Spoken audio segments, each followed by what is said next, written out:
আজকে 2022 সালের প্রথম ইন্টারভিউ শুরু হচ্ছে। তো আমাদের মধ্যে উপস্থিত আছে আমাদের 22 সালের একজন ক্যান্ডিডেট। উনি ইন্টারভিউ দিয়ে এই মাত্র সবে বার হলেন। তা আমরা জেনে নেব সকল 22 উদ্দেশ্যে জেনে নেব যে আজকে ঢোকা থেকে আর শেষ পর্যন্ত কেমন কি ভাবে উনি ইন্টারভিউ দিয়ে এলেন, ভেরিফিকেশন টেবিলে কাজ। হ্যাঁ বলছি ম্যাডাম, আপনার বোর্ডে কতজন মানে 3 জন মেম্বার ছিলেন, একজন স্যার ছিলেন এবং 2 জন ম্যাডাম ছিলেন, একটু বয়স্ক করে সকলেই এরকম ছিলেন। তো প্রথমে তো ডকুমেন্ট ভেরিফিকেশন হলো, তারপরে প্রথমে তো ওয়েট 1.5 ঘন্টার মতো ওয়েট করতে হলো একটা পেপারের মতো সব কিছু লিখে। তো তারপরে যেটা করতে হলো আমাদের যে অপেক্ষার পর অপেক্ষা, তারপরে 1.5 ঘন্টা পরে যখন আমরা পৌঁছালাম আমাদের ওপরে নিয়ে গিয়ে ভেরিফিকেশান হলো। ডকুমেন্ট ভেরিফিকেশানে খুব একটা যে প্রবলেম হচ্ছে সেরকম না, ডকুমেন্ট যদি ঠিকঠাক থাকে কোনো প্রবলেম হচ্ছে না, 5 মিনিটের মধ্যে ওটা কমপ্লিট হয়ে যাচ্ছে। ভেরিফিকেশন টেবিলে কজন ছিল? টেবিলে 4টে এখনো পর্যন্ত টেবিল হয়েছে, 5টা টেবিল হয়েছে, এক একটা টেবিলে 2 জন করে থাকছেন। তো ওনারা সব ডকুমেন্ট চেক করছেন আর নাম্বারটাও ক্যালকুলেট করছেন, সমস্ত নাম্বারগুলো। তারপরে ওপরে পাঠিয়ে দেওয়া হচ্ছে আমাদেরকে, ওপরে আমাদের যেখানে বসিয়ে রাখতে হচ্ছে একটা চেয়ারে। তারপরে এক এক করে আমাদেরকে ডাকা হচ্ছে। তো ডাকার পরে ভেতরে ঢুকলাম, আমি বললাম যে এইভাবে আমি আসতে পারি, ইংলিশে সবটা বললাম, যেহেতু আমার ইংলিশ মিডিয়াম ছিল। আমাকে প্রথমে বলা হলো যে ইন্ট্রোডিউস ইউরসেলফ, তার জন্য আমি প্রিপেয়ার ছিলাম, আমি ইন্ট্রোডিউস করলাম নিজেকে।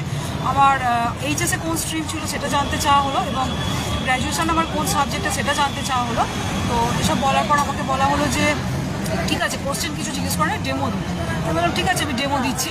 তো বললো যে আমার সাবজেক্ট যেহেতু ইংলিশ ছিল, অনার্স ছিল, তো আমাকে সঙ্গে সঙ্গে আমার মনেই হচ্ছিলো, আগের ক্যান্ডিডেট যারা বেরিয়েছেন তারাও বলছিলেন যে একটা যার একটা সাবজেক্ট বা যেটা ডেমো দিতে চাইছে তার অপোজিট সাবজেক্ট একটা জিজ্ঞেস করেছে। যেমন আমি যখনই বললাম যে আমার ইংলিশ সাবজেক্ট, আমাকে বাংলায় ডেমো দিতে বলা হলো।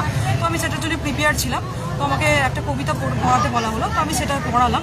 পড়ানোর পর কবিতা থেকে কিছু ক্রস কোশ্চেন নয়, কিন্তু কবিতার মধ্যে থেকে একটু কোশ্চেন যে হ্যাঁ নদীর সঙ্গে কথা বললে কি, যে নদী মানুষের সঙ্গে কয় ম্যাডাম আমার সঙ্গে তো নদী কথা বলে না, তাহলে কথা বললো কি, এই ধরনের কিছু কোশ্চেন করা হচ্ছিল।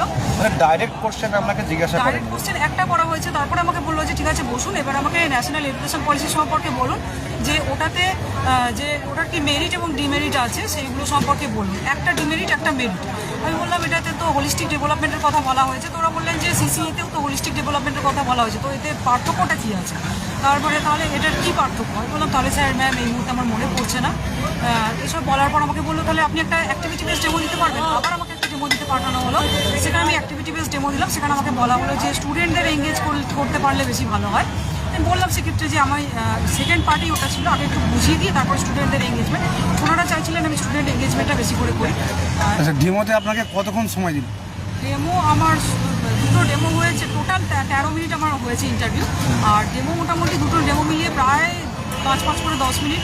5 মিনিট। আপনাকে চাইল্ড সিচুয়েশন বেস কোনো কোয়েশ্চেন করেছে? না, সিচুয়েশন বেস কোনো কোয়েশ্চেন করেনি। শিশু মনস্তত্ত্ব থেকে কোনো কোয়েশ্চেন? না, শুধু এনইপি থেকে কোয়েশ্চেন করেছে। আর ওইগুলোই বলেছে যে আমি একজন মানে চাইল্ড উইথ স্পেশাল কেয়ার, উনি একজন ব্যাক বেঞ্চার, উনি একজন স্লো লার্নার, আমাদেরকে পড়ান এভাবে। আচ্ছা, কারেন্ট অ্যাফেয়ার্স থেকে কোনো কোয়েশ্চেন? না, কোনো এগুলো ছাড়া আর কোনো কোয়েশ্চেনই করেনি। কোয়েশ্চেন আমার একটাই ছিল। ডেমো থেকেই আপনাকে কোয়েশ্চেন করেছে না করেছে? ডেমো থেকেই একটা কোয়েশ্চেন শুধু, যে এই বাচ্চাগুলোকে যে আপনি পড়াবেন তাহলে কিভাবে, তারা যদি কোয়েশ্চেন করে কিভাবে আপনি এরকম, আমার সঙ্গে তো ম্যাডাম কথা বলে না, আপনার সঙ্গে কি করে কথা বললো নদী, এইটাই।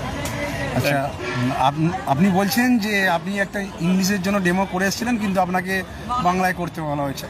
আপনার আগেও মানে ইন্টারভিউদের সঙ্গে এরকম হয়েছে, তাই তো?